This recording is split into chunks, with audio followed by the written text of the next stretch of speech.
قاف آج سے شروع کریں گے۔ سورہ حجرات کا کل اختتام ہو گیا تھا۔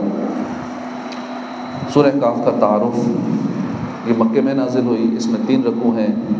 45 آیتیں ہیں۔ قاف حروف مقطعات میں سے ایک حرف ہے اور اس کی پہلی جو آیت ہے اس میں یہ حرف موجود ہے، اس مناسبت سے اس کو سورہ قاف کہتے ہیں۔ حضرت عمر بن خطاب رضی اللہ عنہ نے حضرت ابو واقد لیثی رضی اللہ تعالیٰ عنہ سے پوچھا، نبی کریم صلی اللہ علیہ وسلم عیدین کی نماز میں کیا پڑھا کرتے تھے؟ آپ نے عرض کی کہ حضور عید کی نماز میں قاف والقرآن المجید اور اقتربت الساعۃ وانشق القمر پڑھا کرتے تھے۔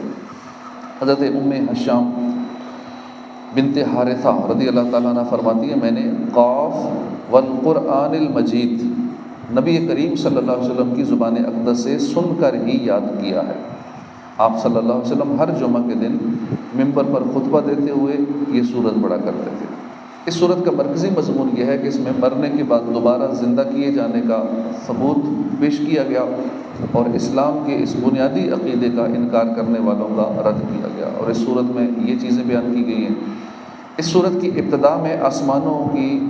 ستونوں کے بغیر تخلیق، ان میں ستاروں کو سجائے جانے، آسمانوں میں شگاف نہ ہونے، زمین کو پانی پر پھیلانے، اس میں بڑے بڑے پہاڑوں کو نصب کرنے، خوبصورت پودے اگانے، آسمان کی طرف سے بارش کا پانی نازل کر کے زمین میں درخت اور اناج اگانے اور ان کے فوائد بیان کر کے مردوں کو زندہ کرنے پر اللہ کے قادر ہونے کے دلائل بیان کیے گئے۔ سابقہ امتوں جیسے نوح علیہ السلام کی قوم، اصحاب رس، ثمود، عاد، فرعون، حضرت لوط علیہ السلام کی قوم، اصحاب ایکا، حضرت شعیب علیہ السلام کی قوم اور قوم تبع کے بارے میں بتایا گیا کہ جب انہوں نے اللہ کے رسولوں کو جھٹلایا تو ان پر اللہ کا عذاب نازل ہوا، لہذا کفار مکہ کو ڈرنا چاہیے کہ ان جیسے عمل کر کے کہیں یہ بھی اللہ کے عذاب میں مبتلا نہ ہو جائیں۔ یہ بتایا گیا کہ ہر انسان کے دائیں بائیں ایک ایک فرشتہ بیٹھا ہوا ہے جو کہ انسان کا ہر قول اور عمل لکھ رہا ہے۔ موت کی سختیاں، حشر اور حساب کی ہولناکیاں بیان کی گئی، متقی لوگوں کا وصف اور ان کی جزا بیان کی گئی، اور یہ بتایا گیا کہ سابقہ امتوں کی ہلاکت سے عبرت اور نصیحت وہ حاصل کرتا ہے جو حق قبول کرنے والا دل رکھتا ہو یا کان لگا کر اور دل سے حاضر ہو کر قرآن کی نصیحتیں سنتا ہو۔ بسم اللہ الرحمن الرحیم، قاف والقرآن المجید بل عجبوا ان جاءهم منذر منهم فقال الكافرون هذا شيء عجيب أَإِذَا مِتْنَا وَكُنَّا تُرَابًا ذَلِكَ رَجْعٌ بَعِيدٌ قَدْ عَلِمْنَا مَا تَنقُصُ الْأَرْضُ مِنْهُمْ وَعِندَنَا كِتَابٌ حَفِيظٌ۔ اللہ کے نام سے شروع جو نہایت مہربان رحمت والا۔ قاف والقرآن المجید، عزت والے قرآن کی قسم۔ بل عجبوا، بلکہ انہوں نے تعجب کیا، ان جاءہم، اس بات پر کہ ان کے پاس آیا، منذر، ایک ڈر سنانے والا، منہم، انہی میں سے، فقال الکافرون، تو کافروں نے کہا، ھذا شیء عجیب، یہ عجیب چیز ہے، یعنی یہ نبی کا آنا عجیب چیز ہے۔ اذا متنا وکنا ترابا، کیا جب ہم مر جائیں گے اور ترابا، مٹی ہو جائیں گے، پھر زندہ کیے جائیں گے؟ ذالک رجع بعید، یہ پلٹنا دور ہے۔ قد علمنا ما تنقص، بے شک ہم جانتے ہیں جو کچھ تنقص، کم کر دیتی ہے، ارض، زمین، منہم، ان سے، وعندنا، اور ہمارے پاس، کتاب حفیظ، یاد رکھنے والی ایک کتاب ہے۔ ترجمہ کنز العرفان۔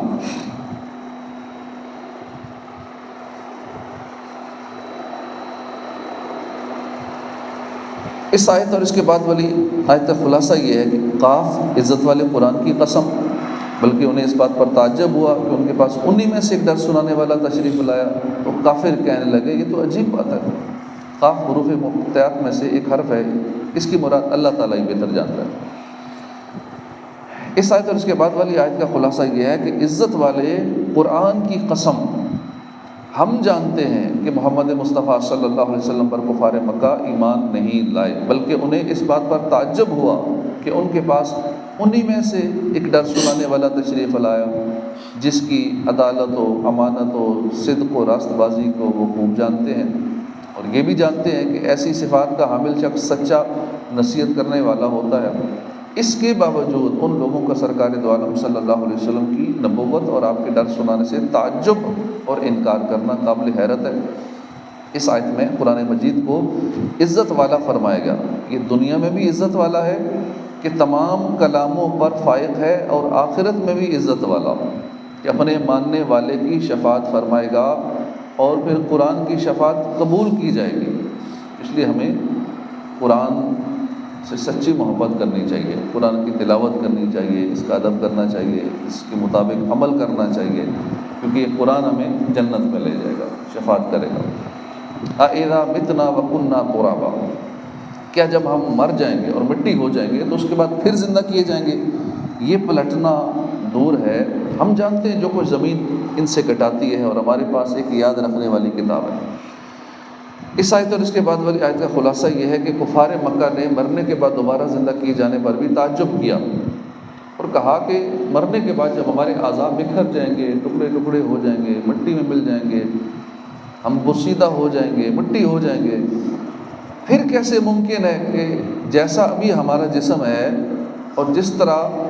ابھی ہم زندہ ہیں، ہم دوبارہ بالکل ایز اٹ از اسی طرح ہو جائیں گے، پھر ہمارا جسم بن جائے گا، پھر ہم زندہ ہو جائیں گے؟ اس کا واقع ہونا عقل میں نہیں آتا، عقلی طور پر بعید ہے، اور ایسا ہوتا کبھی دیکھا نہیں ہے۔ کفار مکہ کی اس بات کا رد کرتے اور انہیں جواب دیتے ہوئے اللہ پاک ارشاد فرماتا ہے ان کے جسم کے جو حصے گوشت، خون اور ہڈیاں وغیرہ زمین کھا جاتی ہے، ان میں سے کوئی چیز ہم سے چھپی نہیں ہے، بلکہ ہم ان کے بدن کے ہر حصے کے بارے میں جانتے ہیں کہ وہ بکھر کر کہاں گیا ہے اور کس چیز میں مل گیا ہے، اور اس کے ساتھ ساتھ ہمارے پاس ایک یاد رکھنے والی کتاب لوح محفوظ ہے جس میں ان کے اسماء، اعداد اور جو کچھ ان کے جسم میں سے زمین نے کھایا سب کچھ لکھا ہوا ہے اور سب محفوظ ہے۔ جب ہمارے علم کا یہ حال ہے اور ہم انہیں ویسے ہی زندہ کرنے پر قادر بھی ہیں جیسے پہلے تھے، تو پھر انہیں پہلے کی طرح دوبارہ زندہ کر دیا جانا عقل سے کیسے دور ہے؟ اس آیت سے معلوم ہوا کہ مرنے کے بعد انسان کا جسم مٹی ہو جائے گا۔ اس سلسلے میں یاد رہے کہ انسان کبھی خاک نہیں ہوتا، بلکہ اس کا بدن خاک ہو جاتا ہے، اور وہ بھی سارا بدن نہیں ہوتا، بلکہ اس میں اس کے کچھ باریک اصلی اجزاء جن کو عجب الضم عربی میں کہتے ہیں، عجب الضم، وہ جلتے اور گلتے نہیں ہیں بلکہ ہمیشہ باقی رہتے ہیں۔ اب اس کو انگلش میں ڈی این اے کہیں گے یا کوئی اور نام اس کو دیا ہوا ہے، لیکن عربی میں اس کو عجب الضم کہا جاتا ہے۔ یہ ختم نہیں ہوتا، باقی چاہے جسم سارا مٹی ہو جائے، کچھ بھی ہو جائے، اور قیامت کے دن انہی اجزاء پر جسم کو دوبارہ بنایا جائے گا، جیسا کہ حضرت ابو ہریرہ رضی اللہ تعالیٰ عنہ سے روایت ہے، رسول کریم صلی اللہ علیہ وسلم نے فرمایا انسان کے جسم میں ایک ایسی ہڈی ہے جسے مٹی کبھی نہیں کھا سکے گی، اور قیامت کے دن اسی پر بدن کی ترکیب کی جائے گی۔ صحابہ کرام نے عرض کی یا رسول اللہ وہ ہڈی کون سی ہے؟ فرمایا عجب الضم۔ اعلیٰ حضرت امام احمد رضا خان فرماتے ہیں انسان کبھی خاک نہیں ہوتا، بدن خاک ہو جاتا ہے، اور وہ بھی کل نہیں، کچھ اجزائے اصلیہ دقیقہ جن کو عجب الضم کہتے ہیں وہ نہ جلتے ہیں نہ گلتے ہیں، وہ ہمیشہ باقی رہتے ہیں، انہی پر روز قیامت ترکیب جسم ہوگی۔ یاد رہے کہ بعض عام مومنین اور دیگر انتقال کر جانے والوں کے اجسام قبر میں اگرچہ سلامت نہیں رہتے، البتہ انبیاء کرام، شہداء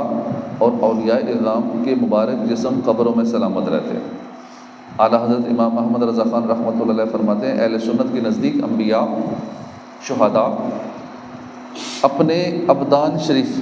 یعنی اپنے بدن کے ساتھ، جسم کے ساتھ ابدان شریفہ سے زندہ ہیں،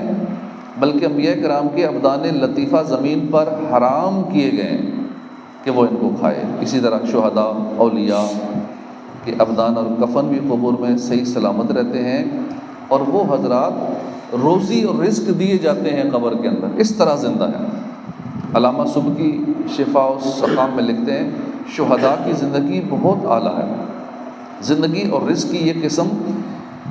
ان لوگوں کو حاصل نہیں ہوتی جو ان کے ہم مرتبہ نہیں ہیں، اور انبیاء کی زندگی سب سے اعلیٰ ہے، اس لیے کہ وہ جسم اور روح دونوں کے ساتھ ہے، جیسی کہ دنیا میں تھی اور ہمیشہ رہے گی۔ اور قاضی ثناء اللہ صاحب پانی پتی لکھتے ہیں کہ اولیاء اللہ کا فرمان ہے کہ ہماری روحیں ہمارے جسم ہیں، یعنی ان کی ارواح جسموں کا کام دیا کرتی ہیں، اور کبھی اجسام انتہائی لطافت کی وجہ سے ارواح کی طرح ظاہر ہوتے ہیں، اور کہتے ہیں کہ رسول اللہ صلی اللہ علیہ وسلم کا سایہ نہ تھا، ان کی ارواح زمین و آسمان اور جنت میں جہاں بھی چاہیں آتی جاتی ہیں، اس لیے قبروں کی مٹی ان کے جسموں کو نہیں کھاتی، بلکہ کفن بھی سلامت رہتا ہے۔ ابن ابی دنیا نے مالک سے روایت کی ہے کہ مومنین کی ارواح جہاں چاہتی ہیں سیر کرتی ہیں، مومنین سے مراد کاملین ہیں۔ حق تعالیٰ ان کے جسموں کو روحوں کی قوت عطا فرماتا ہے، تو وہ قبروں میں نماز ادا کرتے ہیں، بلکہ ذکر کرتے ہیں، قبروں میں قرآن پڑھتے ہیں۔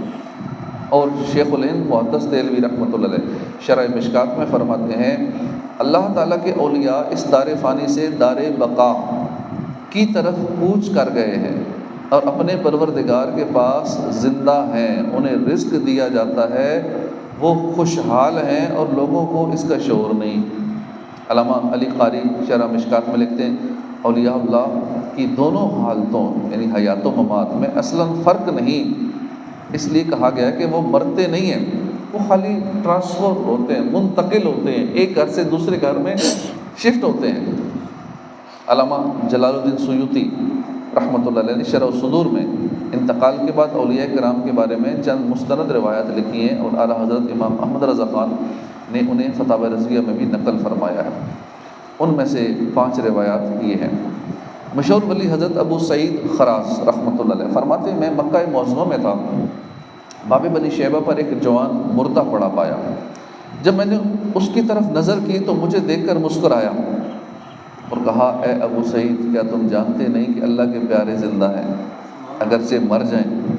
وہ تو یہی ایک گھر سے دوسرے گھر میں منتقل کیے جاتے ہیں۔ حضرت سیدی ابو علی رحمۃ اللہ علیہ فرماتے ہیں میں نے ایک فقیر کو قبر میں اتارا،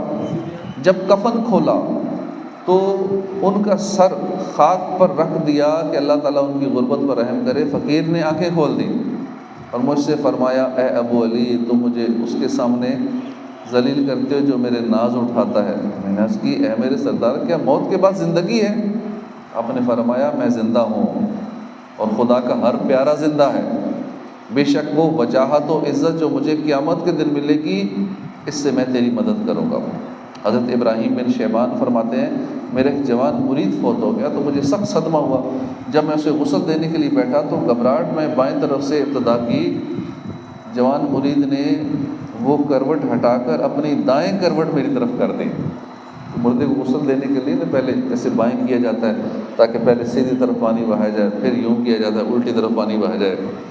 میں نے الٹی طرف سے شروع کیا تو اس نے اپنی سیدھی سائڈ آگے کر لی مردے نے۔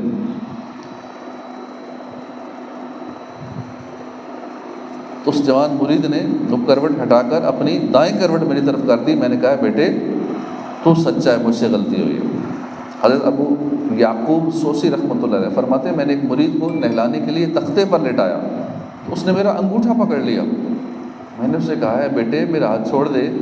بے شک میں جانتا ہوں کہ تو مردہ نہیں ہے، یہ تو صرف مکان بدلنا ہے،